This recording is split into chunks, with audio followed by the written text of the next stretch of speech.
What is up, guys? Welcome back to the Lumsden Motorsports Garage. I'm Wade Lumsden. Today we're going to work some more on the Tuff truck.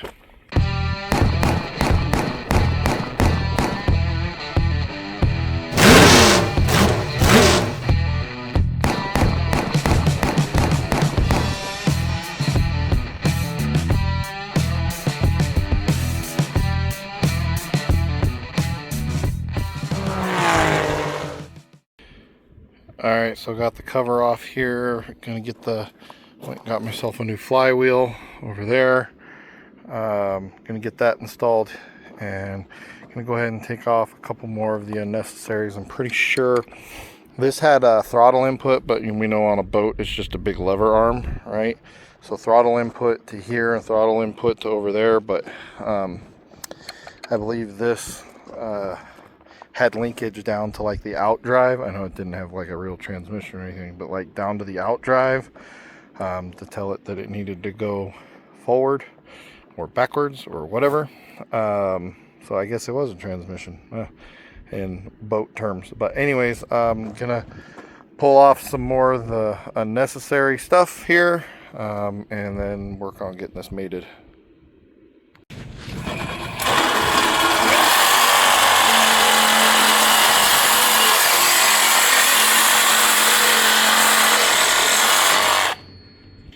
Making some room to where we can install an engine. Right. It's already cut.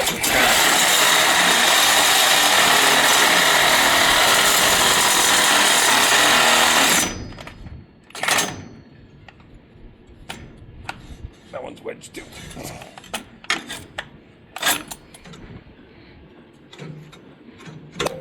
There we go. Yeah, she squeezed a little. We got it. We got it.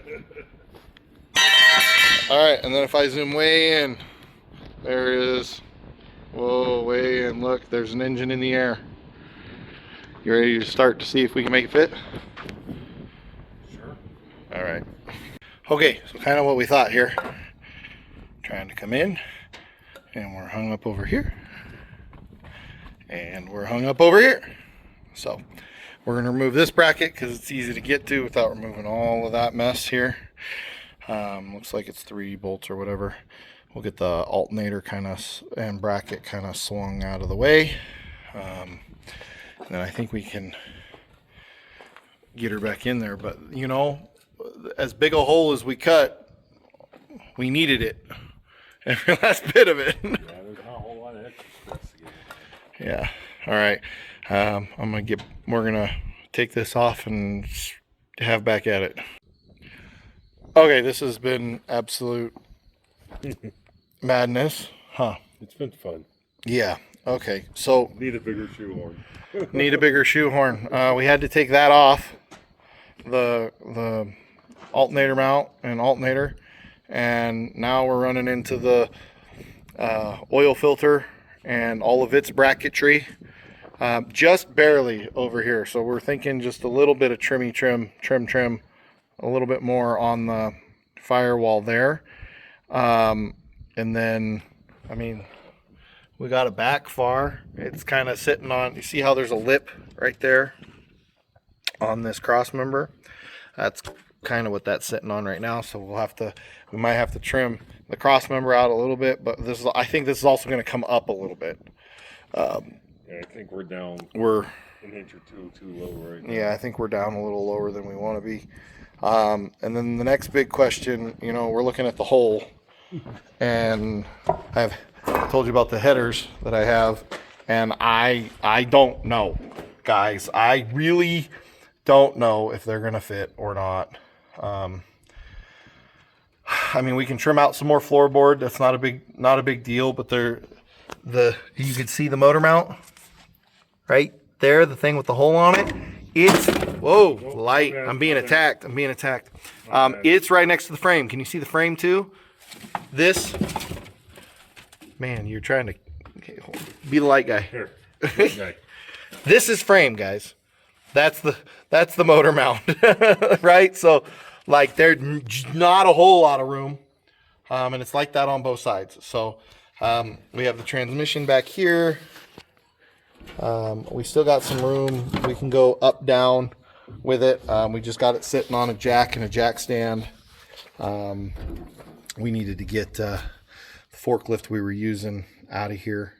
And it's sitting in a spot where it can sit overnight at least.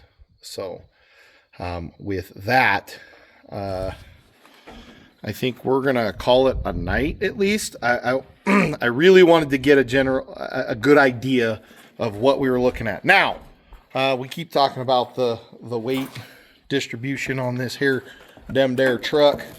We'll need your light over here. Light guy. Okay, remember I put my marks on the truck. This is where center of gravity on the truck naturally was, the way it's currently sitting. This was the 50-50 mark.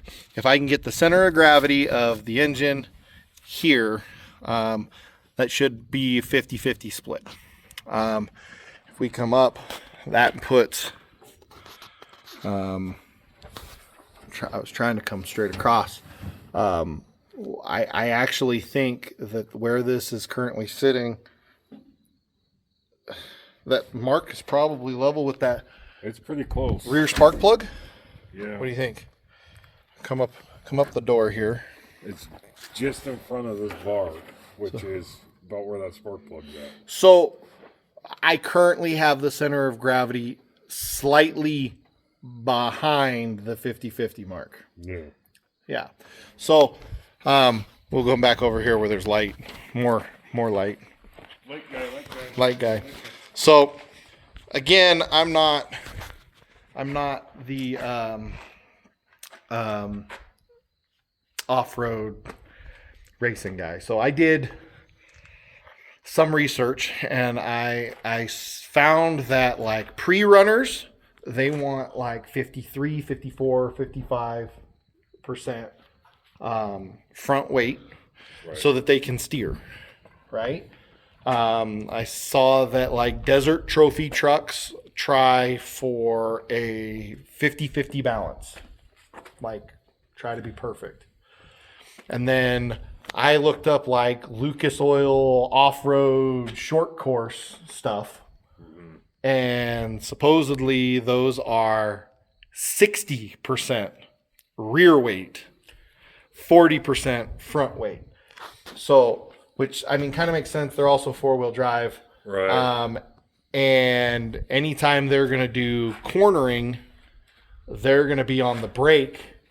Yeah, so they're going to hit the brake, come forward anyways. And the weight's going to come forward and transfer to the front tires, make it to where they steer, and then they have 4-link suspension, and they're going to drive out with the throttle. Right. Right. Which is, I'm not going to say that's the similar style of racing that this truck is going to do,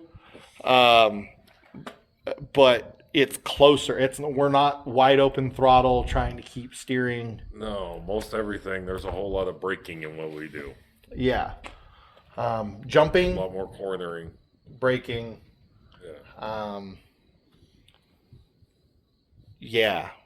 So, before my brother gets crazy with actually putting mounts in here, here upcoming soon, I need to make the decision on whether that's coming forward a little bit more, or if we're dropping it right there.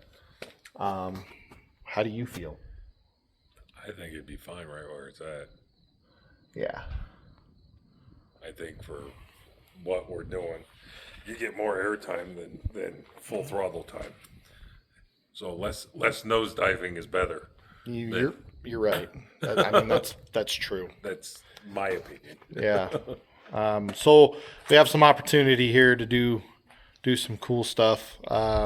And if we leave it that far back, we don't have to notch out the cross member really at all. Right.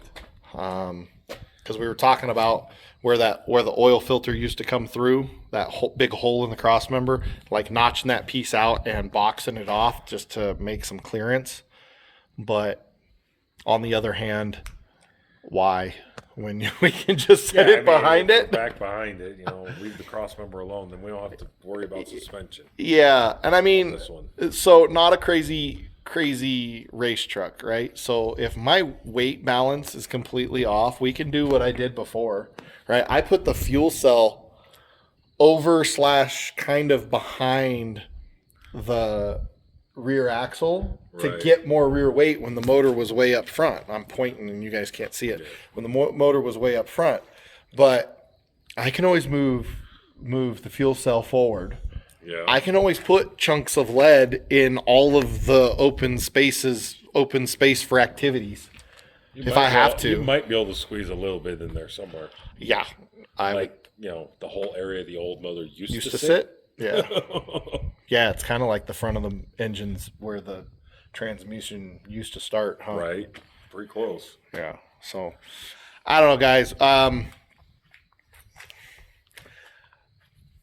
Comment down below. Give us your ideas. Give us your thoughts. We're just having a good time trying to figure it out, and I don't know if we're doing it right or we're doing it wrong. We gotta fake it till we make it, or break it. Either way. I got my odds on break it. So I think that's where we're gonna stop with this video. I think the next one we'll actually get into some more fabrication-y stuff. Or, he might do it off camera and just say, look what I did. Look what I finished. I don't know. He's done that to me a couple times. Once or twice. He's like, can you trust me with a camera? I mean, look at the last couple times you left me. I know. It's been a couple of years since I left you with a camera. It's probably a good thing I don't have the GoPros to be able to. I have my own camera now, though. Oh, no. So, all right, guys. Well, with that, I think we're going to call it here. So don't forget to like and subscribe. Any questions, comments, concerns down below. And Tis? Till next time, keep the dirty side down. Peace.